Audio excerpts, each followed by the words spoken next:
on Eagle Pass where Bill Maluja was. That was some 4 minutes long, 4.5 minutes long in Mazatlan. It's going to be a little less than that in Dallas. But look at that. Look at that beautiful shot of the Corona again from NASA TV. I am getting so pumped watching Bill and now Casey and all the shouts and cheers. Casey, you guys, the thing is that, go ahead, Casey. I was going to say, you're right, John. It was about 3 minutes and 50 seconds, somewhere in there. So they were telling people that it wasn't going to last long and you had to be prepared if you wanted to take video. I don't know if it's a coincidence or not, but we have monitors set up out here, and I just looked at my camera, and they're doing crazy things. So you hear about some of the magnetic forces and some of the things that might be going on within the environment and the atmosphere. One of the monitors here is going wild, but not as wild as this crowd. You can just feel the excitement. This has been talked about for so long, and it really is magical as we're starting to barely see the other edge of the sun emerging again. But now it is Casey, that's a 150% beautiful cooled off. That's a beautiful Corona there. That is a very bluish, almost purplish Corona. The one in Mexico had a green tint to it, a greenish yellow to it. So every single place we've seen so far, Casey, it's been different colors, and I imagine it has something to do with the atmosphere, the clouds in the sky, everything going on in that area. That crowd in the background, man, I mean, I am loving it, eating it up, because they are experiencing, I mean, you think about what people would have gone through, 1,000 years ago. If you didn't know this was happening, you'd probably hear a lot of screaming and wailing and shouting, and this is just incredible to sort of live through those folks and get ready for what we're about to experience here in the Northeast. I was going to say, it really is a spectacular show, and I'm so excited for the rest of the country as this moves onward from Texas and other millions of Americans in the path of totality get to it. After the partial eclipse down in Houston at NASA in 2017 was nothing like this, but it was very cool. They were flying special missions down there from NASA up through the path of totality with scientists on board. They're doing that again, but it was nothing at all like this. And I want to say it's wild because the lights have all come on. You can see the street lights are on as if it is 9 o'clock at night. The lights on the buildings behind us, on the restaurants, on the edges, those are all coming up.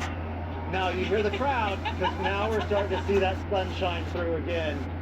And look, they are still having school. Dallas and Fort Worth, the two biggest cities here, they were keeping class in session. So if people didn't keep their kids home to bring them to places like this, the kids are getting a real-life science lesson, no doubt about it. Casey, you can look up right now, without the glasses. You can look up. There's the diamond ring coming Not out. without There's the glasses. That effect. There's that effect we were telling you about, the diamond now ring. We you see the sliver of light around the edge of the moon, and that really bright shine spot that looks like you a can diamond. already tell it's That's starting to an light up right up extraordinary behind you. experience to see that. Wow. It's just extraordinary. It looks like a big diamond in the sky, John. That's exactly right. And it's getting harder to look at. So definitely you can tell that the moon is moving on and moving on to other places, but you're starting to see the sliver through our special glasses here. You're starting to see the sliver of the sun returning, and I think we're going to be soon reaching points where once again it's not safe to look at, but it was hard to see us probably because we still have our camera lights off, but during those moments of totality, I absolutely was looking straight up into the sky and looking at that magnificent white and bluish ring that you were describing. And I find it just fascinating that we lucked out. It was not looking good. We've been standing out here since 7 o'clock this morning doing our pre-live shots, looking anxiously at the weather, and even at the top of the hour, as we were approaching totality, it wasn't looking that good. It was looking maybe about 50-50 as a big chunk of clouds was totally covering the sun. But boy, oh boy, it's just what everyone was hoping for, and all that wishful thinking paid off, almost as if it was timed out on cue. Mother Nature took her cue and moved those clouds out of the sky, and it is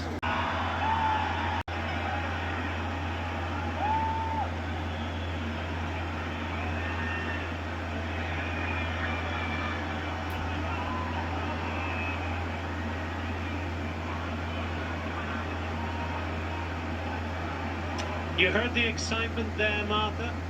We are now in, I believe we're getting 3 minutes and about 49 seconds of totality as we move into it here. The ring around the sun now, the ring around the moon, the sun's ring, we're looking at here, and it is truly a spectacular sight to see in person, quite breathtaking. You can also see a couple of stars out as well.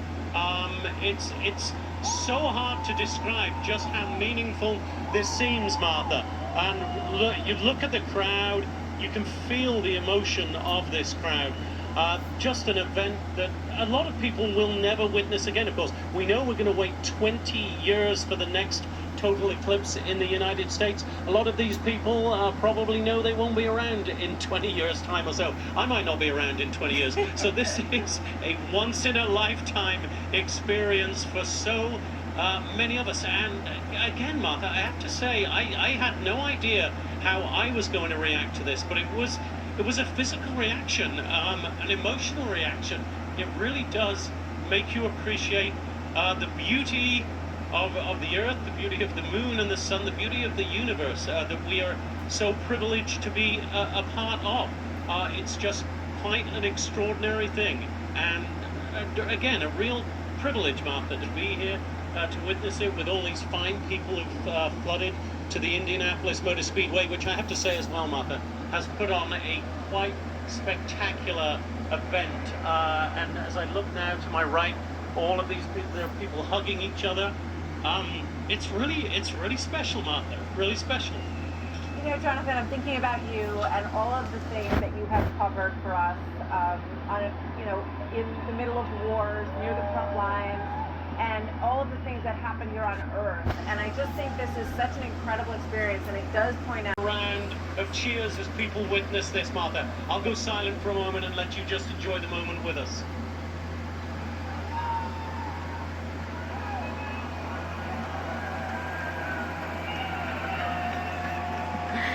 Oh my gosh. So now is the point, Martha, where everybody is supposed to put back on their eclipse glasses. As we see the sun again, we were allowed to be without them for that 3 minutes, about 49 seconds, and it was a beautiful thing to be able to stare directly at the moon in front of the sun there now. We're coming back to daylight, and these people are putting their eclipse glasses back on, and everybody has just witnessed a truly incredible moment, and that's it. Jonathan, it's now it moves on. We'll move it on to colleagues. Jonathan, I wonder if anybody there wants to tell you what it was like for them, if you can reach them. Yeah, let's see if we can get. We got a family right here that's been pretty. Hey guys, how you doing? What did you think of that? Home Alone 2 and Home Alone. Even Kevin McAllister didn't see an eclipse. What do you think about this historic moment? I'm excited for it that it will be totally dark. Pretty cool. Pretty cool. Thank you guys so much. Really appreciate it. Bye! So yeah, 90% of totality here in New York City. The peak is expected to last for less than a minute, and then at about 3:58, we're expecting to no longer have any effects that are visible here in New York City, but certainly a lot of energy here on board the Intrepid. They held a watch party for the 2017 eclipse, but this one is certainly bigger than it was then and more spectacular to take in here from the deck up here. We'll send it back to you guys. What a great young lady you spoke to, Nate. She's having a fantastic time, and she's learning a lot, like all of the kids there. Thank you so much, Nate. Boy, this is incredible. This is Tupper Lake, New York. This is right now in way upstate New York. It's a spectacular area, beautiful lake area in upstate New York, and they are getting quite a show. And Bill Hemmer is still with us. So, Bill, you know, you listen to these children having this experience. And thinking about the fact that we're feeling like it's a chilly fall night. Yeah, right. All of a sudden, 8 o'clock in the middle of a beautiful spring afternoon. That's right. And in a couple of minutes here, we're going to go back to 3:30 in the afternoon without looking. I thought the kid at the Indianapolis 500 was really cool. He must be in the 8th grade because he said, I saw it when I was in the 1st grade. So that was 7 years ago, Right. thereabouts. So he has this memory as well. And then we'll wait another 20 years and see who's around there. Exactly. Look at that. So that's Tupper Lake as you start to see the sun emerging again from behind the moon, the dark side of the moon that you're looking at on the upper end there of the sun. It's extraordinary. So Bill, thank you so much. You bet. Good to be with you, Monica. We will celebrate the next eclipse together. Indeed we will, when my it friend. comes. Indeed we will. Let's bring in Michio Kaku, who's a good friend of Bill and Dana's as well, professor of theoretical physics at City College of New York and the Community Graduate Center as well. Michio, great.